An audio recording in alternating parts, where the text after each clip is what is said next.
반갑습니다. 브랜딩 스토리입니다. 여러분들과 퍼스널 브랜딩을 위해서 말하기, 글쓰기에 대해서 이야기를 나누고 있습니다. 나의 자신이 새로운 도약, 나 자신이 브랜드가 되려고 하면 그 기본이 되는 것은 글쓰기와 말하기입니다.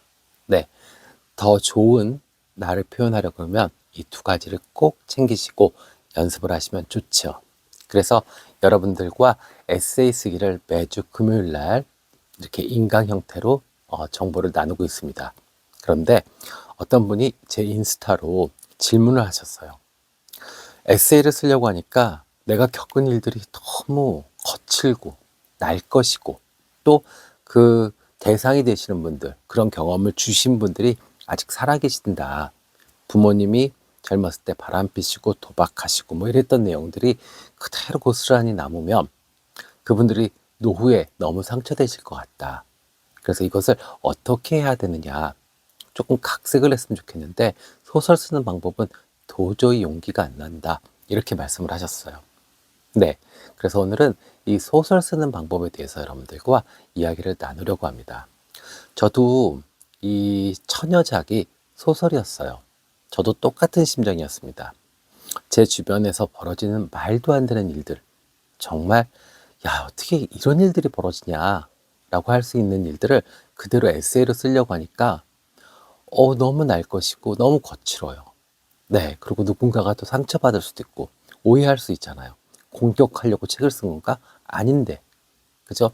공감하고 치유할 수 있는 그런 책을 쓰고 싶었는데 그걸 수필로 쓰다 보면 누군가가 상처받을 수 있겠더라고요. 그래서 저도 그것을 소설의 형태로 좀 바꿔서 각색을 했습니다.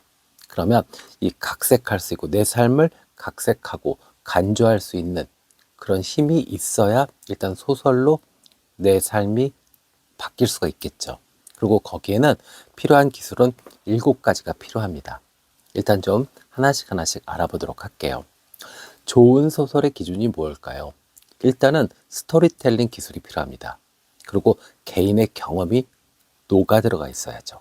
그죠? 그리고 세 번째는 꾸준한 연습입니다. 그리고 이 꾸준한 연습은 항상 글을 쓰는 연습을 좀 하세요. 에세이든 시든 아니면 뭐 인스타나 페이스북이든 좀 글다운 글을 계속 써보세요. 누구 좋아요 누르고 어머 부러워요 뭐 이런 건 글 아닙니다. 나의 감정, 나의 경험을 관조화해서 객관화시켜서 공감대를 이룰 수 있는 글들을 계속 써보십시오. 그러면 이 필력이 향상됩니다. 우리가 그렇잖아요. 웨이트장 가서 막 이렇게 바벨 같은 거 들면 어떻게 돼요? 고통스럽죠. 그리고 귀찮죠. 지겹죠. 근데 어느 순간 보면 쫙 근육이 쫙 잡히죠. 피줄도 쫙 올라오고요. 네, 그렇죠. 네, 그래서 이 필력도 마찬가지입니다. 근육과 똑같이 계속 반복하시다 보면 좋은 글을 쓸 수 있습니다. 자, 그러면 본론으로 다시 들어갈게요. 좋은 소설을 쓰는 구체적인 방법은요, 7가지입니다. 첫 번째는요, 탄탄한 기초를 다지기입니다. 일단 소재를 잘 선정하셔야 돼요. 남의 경험을 내가 가지고 오려고 하면 좀 어렵습니다. 그래서 가급적이면 개인적인 경험, 특히나 이 글을 처음 쓰시는 분들은 내가 경험했던 것을 주제로 삼는 것이 좋습니다. 그리고 이 자신의 어떤 관심사, 경험할 수 있는 그런 부분들, 그래서 시대적 흐름이든 철학이든 연애든 역사 등 자신이 잘 아는 분야에 대해서 시작하시는 게 좋습니다. 그리고 거기에 맞춰서 독자층도 명확히 하시는 게 좋습니다. 모든 사람들을 다 만족시킬 만한 물건, 예술 없습니다. 네, 그렇기 때문에 내가 가급적이면 이러이러한 분들이 보고 감동받았으면 좋겠어 라고 하시고 타겟을 가급적이면 이렇게 압축시키는 게 좋습니다. 그럼 어떻게 돼요? 그것이 힘이 생기면 공감대가 확장됩니다. 네, 뭐 82년생 김지영인가요? 네, 80년생 김지영인가요? 뭐 있었잖아요. 그거 그냥 그 주부 이야기잖아요. 그죠? 그런데 그것이 힘이 생기니까 쫙 퍼지잖아요. 그래서 아저씨도 그다음에 뭐 이 학생들도 공감할 수 있는 스토리가 됐죠. 그래서 처음부터 정말 명작을 써야겠다. 야, 뭐 좀 해밍웨이처럼 나는 글을 써야 될 것 같아. 이러시면 글 못 씁니다. 그래서 그냥 나랑 비슷한 경험을 했던 사람들이 공감할 수 있었으면 좋겠다. 또 나랑 비슷한 것을 겪을 만한 사람들이 도움이 됐으면 좋겠다. 이렇게 생각하시면 좋아요. 아셨죠? 그 다음에 소설의 구조를 이해하셔야 됩니다. 발단, 전개, 절정, 결말. 이 구조가 있어야 해요. 그런데 이것을 살짝 틀어주면 더 멋진 글이 되죠. 그래서 이대로 이렇게 쭉 가면 좋겠다라도 좋아요. 그런데 이걸 쓰다 보면 여기서 살짝 좀 비틀어 줄까? 이러면 글은 더 재밌고 맛이 생깁니다. 네. 두 번째입니다. 강렬하고 매력적인 캐릭터를 만들어라. 네.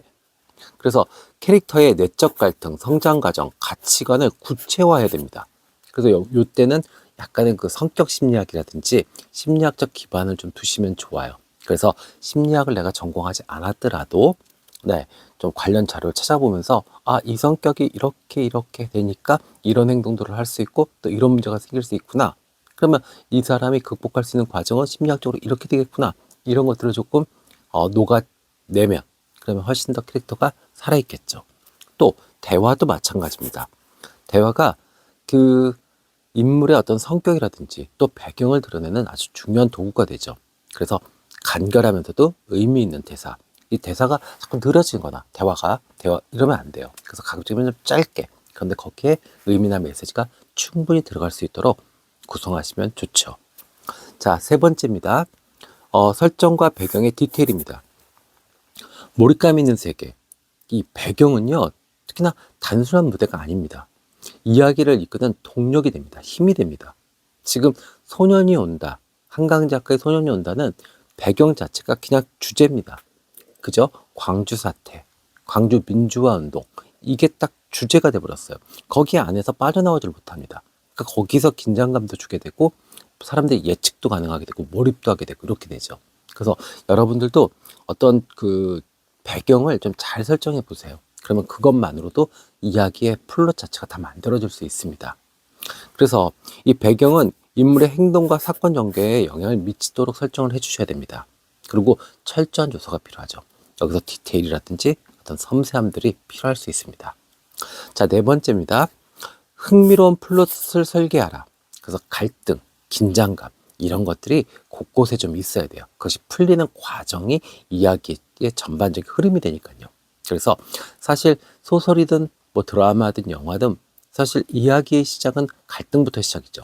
그렇죠? 그리고 그것을 주인공이 이 마주하고 도전하면서 극복한 내가는 과정, 이것이 이야기가 되는 겁니다. 거기서 어떤 긴장감도 생기고 그 독자들은 또 몰입을 할 수 있죠. 네, 거기에 반전이 있으면 좋습니다. 그러니까 얘가 이렇게 홍길동 막 이렇게 돼서 이렇게 될 거야. 가 아니라 중간에 뭔가 변수들이 탁탁탁 나왔을 때 그것이 이 주인공의 어떤 운명이라든지 결정에 영향을 주고 또 의외의 이 길로 전환시키는 그런 반전이 있으면 너무 좋죠. 네. 그 다음에 결말을 설계하시면 좋습니다. 글을 쓰시면서 처음 쓰시다가 나중을 계산을 못 하시면 이게 글이 아구가 안 맞아요. 그래서 글을 중간 정도 쓰시다가 이거 결말은 이렇게 맺어야겠구나 라고 생각을 하셔야 이게 전체적으로 플롯이 이렇게 맞아갑니다. 네, 그냥 쭉 열심히 달리다 보면 어느 순간에 정말 3000% 갑니다. 그래서 처음 쓰실 때부터 결말은 이렇게 될 거야 라고 잡고 가셔도 좋고, 아니면 좀 초반에 쓰시다가 이렇게 가자 이렇게 하셔도 좋고요. 아셨죠? 네. 자, 그 다음에 다섯 번째입니다. 이거는 계속 연습을 해보셔야 알아요. 네, 개성 있는 문체, 작가의 목소리가 반영이 돼야 됩니다. 그래서 자신만의 독특한 문체가 생겨야 돼요. 네, 똑같은 걸 보더라도 긍정적으로 예쁘게 샤방샤방 보시는 분이 있고, 시니컬하고 모던하고 개인적으로 보시는 분들이 계십니다. 그러면 이것은 계속 연습을 해보셔야죠. 그죠? 근데 전제 조건은 있습니다. 일단 요즘은 글이 어때요? 간결한 문장을 선호합니다. 거기다가 이 필요한 곳에는 약간 변주하듯이 풍부한 감정 표현이 필요할 때는 그때는 좀 문장을 화려하게 쓰시는 것도 좋습니다. 네. 그래서 리듬과 속도를 만들어야 돼요. 그래야 독자가 지치지 않습니다. 문장의 길이와 어휘를 선택적으로 사용해서 이야기를 적절한 템포로 부여하셔야 됩니다. 그러니까 읽으시는 분들이 리듬감을 탈 수 있도록. 아셨죠? 네, 이거 조금 어렵죠. 그래서 이거는 무조건 연습 많이 쓰시면 괜찮습니다. 이게 방법이 생깁니다. 네. 자, 그래서 이어지는 건요, 꾸준한 연습과 피드백입니다. 일정한 시간을 확보하셔야 돼요. 필력이 생기려면요. 그래서 매일 일정한 시간에 글을 쓰시는 것을 추천드립니다. 일기를 쓰든 인스타든 페이스북이든 내 하루 있었던 것을 쭉 쓰셔도 좋고요. 아니면 소설이 시작됐다. 그러면 예를 들어서 전업 작가가 아니면 퇴근하고 나서 한 2시간씩 조금씩 쓰는 거예요. 네, 이러시면 좋죠. 그 다음에 피드백을 수용하시면 좋죠. 특히 초기 작품들은요, 이 불완전해요. 뭔가 좀 엉성합니다. 그러면 동료의 작가가 있거나 아니면 에디터가 있거나 아니면 독자들, 가족이 있다. 그러면 그분들한테 피드백을 받아보세요. 아, 이거 좀 이상한 것 같아. 그럼 그거 좀 고쳐보고. 또 뭐 그 사람들이 이해를 못한다 그러면 설명도 좀 해주고, 설명이 안 되면 설득도 해보고요. 아셨죠? 네. 그 다음에 저도 이게 좀 짜증나더라고요. 예, 리라이팅입니다. 실제로 글을 쓰는 거는 쫙 나갈 수 있어요. 특히나 그 천여작 같으면 내가 경험한 것들을 쫙 풀어내기 때문에 생각보다 빨리 진행될 수 있습니다. 근데 진짜 화가 나는 건 리라이팅입니다. 예, 초고를 완성한 후 끊임없이 다듬어야 돼요. 왜냐면 이 내가 평소에 쓰던 말투가 조금은 어려운 말투가 있고 문맥이 안 맞는 말투가 있습니다. 그것이 그대로 글로 옮겨졌을 때 내가 봤을 때는 말이 맞는데 다른 사람들이 봤을 때는 읽을 때 걸려요. 이렇게 툭툭툭툭. 그러면 집중을 못 하게 됩니다. 그래서 끊임없이 다시 리라이팅. 이 부분은 좀 문제가 있네. 좀 부드럽게 연결이 안 되네. 그러면 그 조어 같은 거 있잖아요. 예, 요런 거, 부사 같은 거, 요런 거를 살짝살짝 바꿔주면 분명히 좋은 글이 됩니다. 아셨죠? 네. 자, 그 다음에 7번째입니다. 독자의 공감을 끌어내기입니다. 그래서 꼭 생각을 하셔야 될 게 보편성과 개별성의 조화입니다. 보편성이 뭘까요? 모든 사람들이 다 공감하는 주제죠. 그래서 사랑, 행복, 이별, 그 다음에 뭐 어떤 욕망, 이런 주제를 딱 잡는 거죠. 네. 그래 놓고, 그 다음에 이 독특한 시점에서 접근을 해야죠. 이 주인공이 아주 독특하게 그것을 접근해 나가는 과정. 이래야 보편성과 개별성의 조화가 생깁니다. 네. 이렇게 되면 분명히 독자는 감정이입을 하게 됩니다. 네. 어떤 그 권태로움.